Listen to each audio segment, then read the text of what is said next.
And good morning, ladies and gentlemen. It is 5:30 a.m. here on January 6th. Ladies and gentlemen, this is the morning show here. I'm Cooper Balitsos, and this is the morning show. We have a very big top news story. Nicolas Maduro, part two um, about getting arrested. What he says in court yesterday. We'll be doing a yesterday recap, and 5 years ago today, on this day, um, January 6th happened. Like the whole country knows about what happened on January 6th, and we'll give you the basics and the timeline of January 6th and other top news stories. I'm Cooper Balitsos. All coming up on this morning's show, on the morning show with Cooper Balitsos.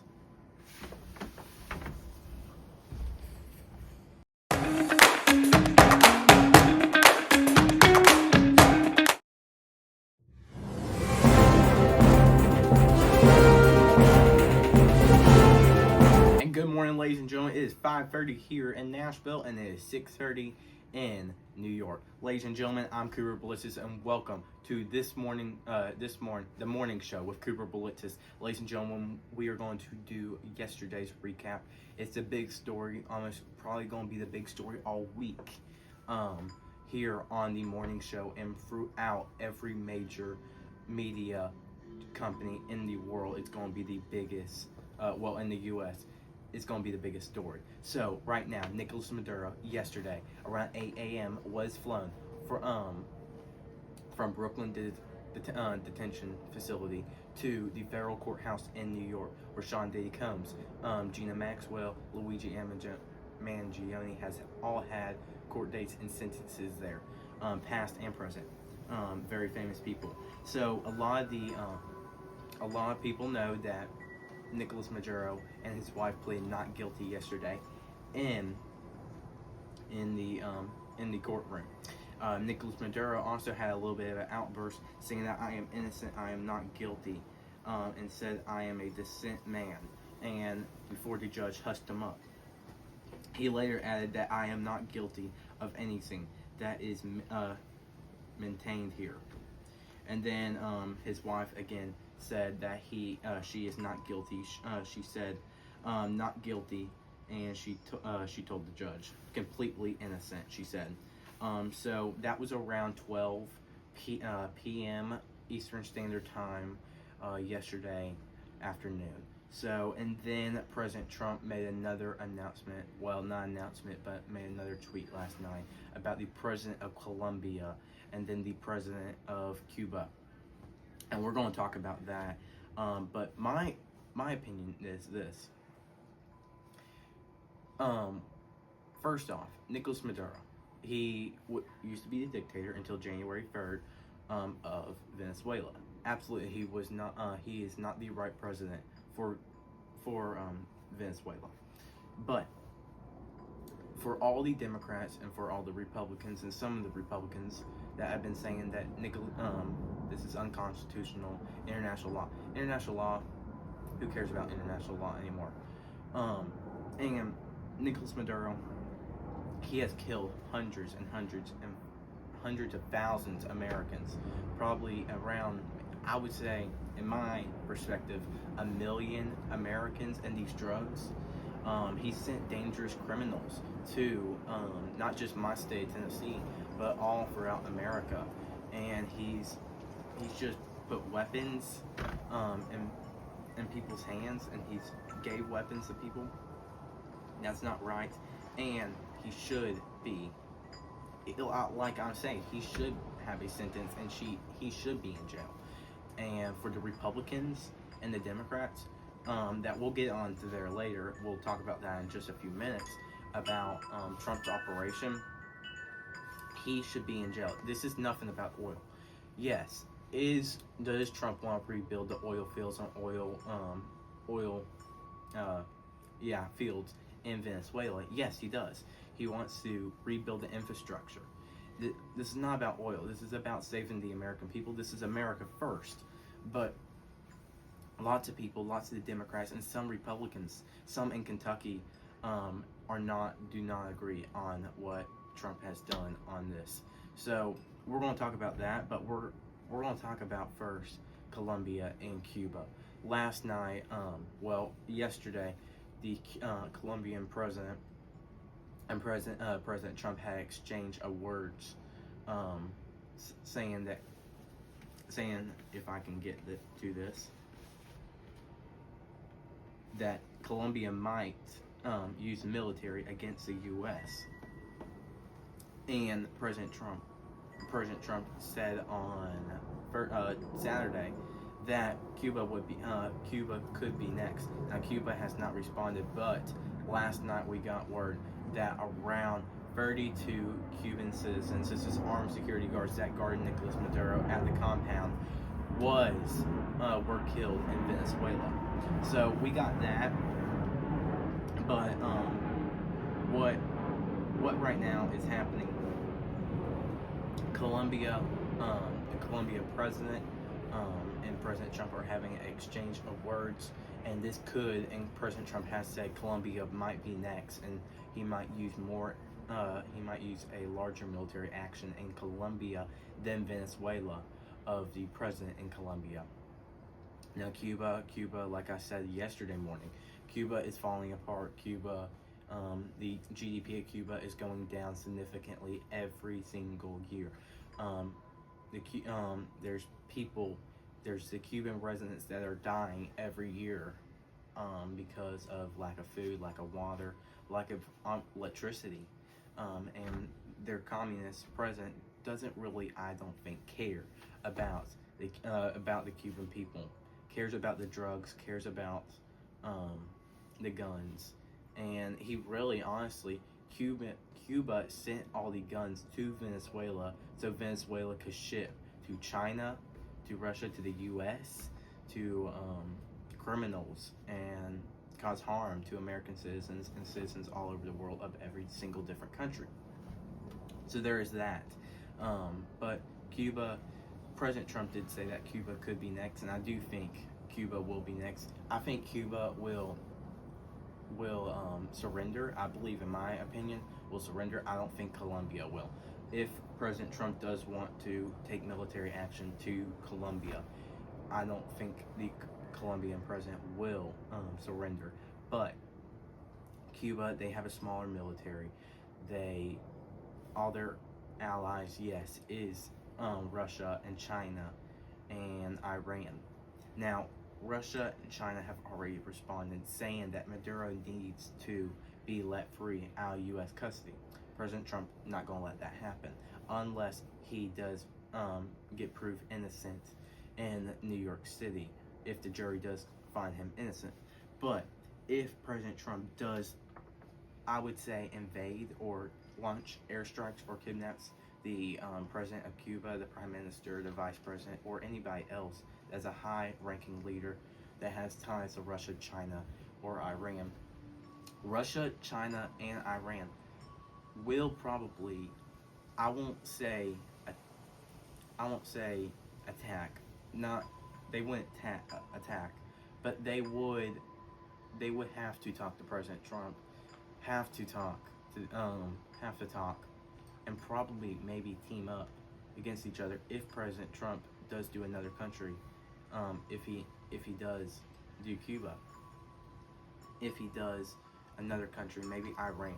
If Iran starts killing their protesters, like a lot of people know, Iran's currency has collapsed. Iran's economy is crap, and protesters are out in the street, and Iranian government are shooting protesters. I think around 10 are dead, and President Trump did tweet that said if protesters do get killed, if the Iranian people do get killed in the government's hands, he will use military action in Iran to stop that. So there's that, and we just don't know what will happen. We just don't know what country could be next. But my opinion is it's going to be probably either to Colombia or Cuba. I believe that Colombia will be next because of President Pedro's comments to Trump.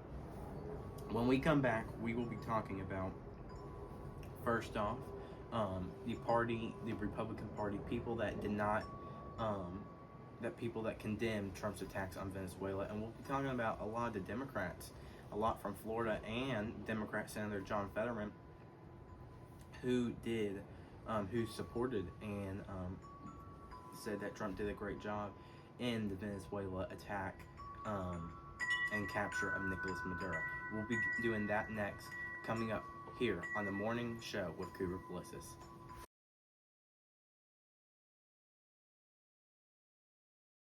And we're back, ladies and gentlemen, here on the morning show with Cooper Balitsos. We're going to be talking about some of the lawmakers on Capitol Hill today. The Senate will be brief and probably maybe votes about what happened over this weekend. And Chuck Schumer has made a lot of comments. But some of these Republicans in the Republican Party are turning against Trump. Representative Thomas Massie of Kentucky has said that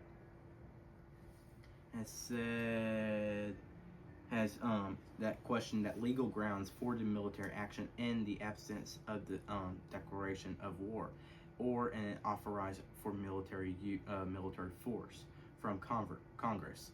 He argued that the real objective was oil and regime change, not solidarity stopping drugs. He described the war as the same Washington playbook seen in previous conflicts like the Iraq War. Now, former Representative Congresswoman Marjorie Taylor Greene, who Trump revoked her endorsement for Congress in 2026, she described the military action as violent and of conservative American first principle struggle at the move for the control over Venezuela and oil supplies. She questioned why its goal was to stop drug flow. The administration wasn't taking similar military action against Mexican cartels. And then Representative Don Bankin, he said, while general praising the operation outcome, he expressed concern about the president of the U.S. military's intervention without clear congressional approval could be explored by authorization regimes in China and Russia to realize their own aggression actions. And there were many other Democrats, a lot from Florida, where President Trump does live, and where Mar-a-Lago is. But the Democrat senator that really shocked a lot, that supported Trump, was John Fetterman. He praised the capture of Nicolas Maduro. But for the last few months, since President Trump has been elected into office, John Fetterman has always backed the Republicans. Then Debbie Wasserman from Florida welcomed the removal of Maduro and supported the transition to a new government. Then Darren Soto from Florida called the capture a major step in the world and in the U.S. So a lot more Democrats support President Trump than you think. And some Republicans, yes, do not agree on most of what President Trump did. There's also another senator that did condemn the attacks from President Trump and the U.S. military, was Senator Rand Paul. That has not really been on the Republican Party since President Trump's election. A lot of people call him a rhino, a lot of people call him an elephant, because he doesn't back the Republican Party. So there's that. There's a lot more people on the Democrat congressional leaders, congresswomen, congressmen, that have praised Trump, but we won't get to that today. But the next thing we'll be talking about was yesterday, about the UN meeting that happened in New York City, of many countries, the U.S., Venezuela, all talking about emergency security meeting. And Mike Waltz, I believe that's him, Mike Waltz, of President Trump's administration, who's over the UN. Yeah, Michael Waltz is the ambassador to the United Nations. He backed Trump and praised Trump for the operation And some people, what President Trump said on Saturday, about taking over Venezuela, running it. Some leaders, some cabinet officials Michael Waltz and Senator Marco Rubio says that's that's really not the whole point. Didn't say, not technically that, but didn't say, it's hard, but did not say that they will directly run the country. They said that they will look over the new government. They will monitor the new government as, of course, the new president. I don't even know what her name is. I keep telling you, the people, I don't know what her name is, and I can't pronounce her name. But used to be the former vice president, and now is the acting president of Venezuela. They will just look over, and and a lot of Venezuelans, a lot of the government said that they will keep Maduro's government still in place with the communism and all that. So we're still getting word out of Venezuela of that. But when we come back, ladies and gentlemen, we will be talking about January 6th, 5 years ago today, and I will tell you about my opinion about January 6th, and we'll give you a little bit of a timeline about what happened. I'm Cougar Balitsos, and you're watching The Morning Show on the Cougar Balitsos Network.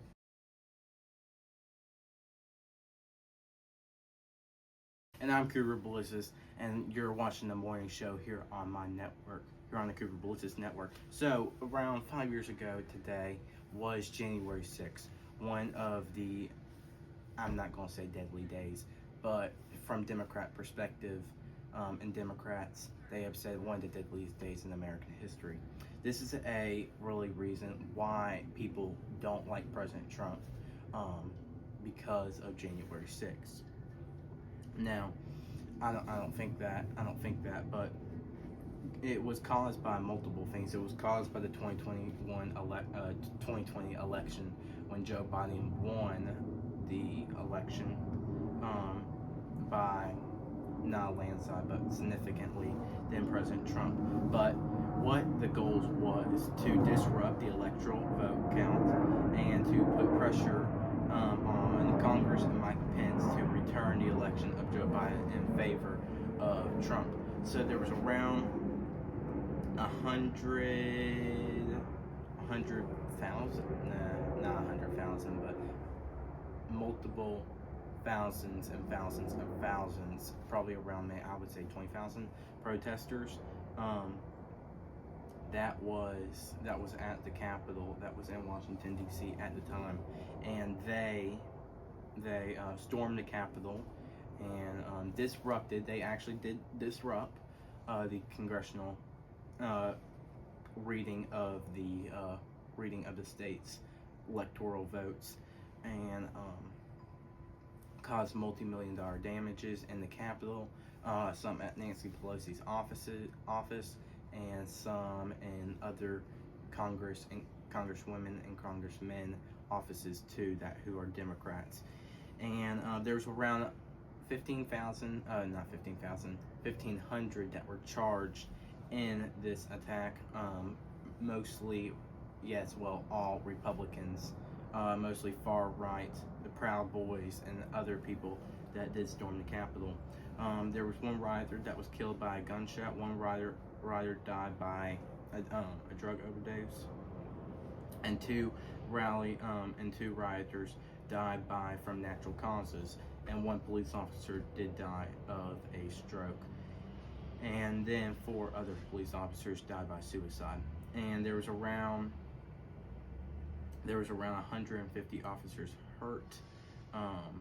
There was 15 that were in very critical condition at the hospital, but have been let go because it's been 5 years. So there was a lot of, it was a big news story about 5 years ago, probably the biggest news story like this of probably an entire month, and that's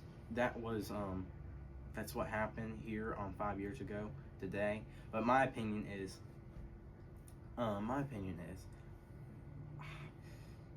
I wouldn't say it's a riot. It wasn't a riot.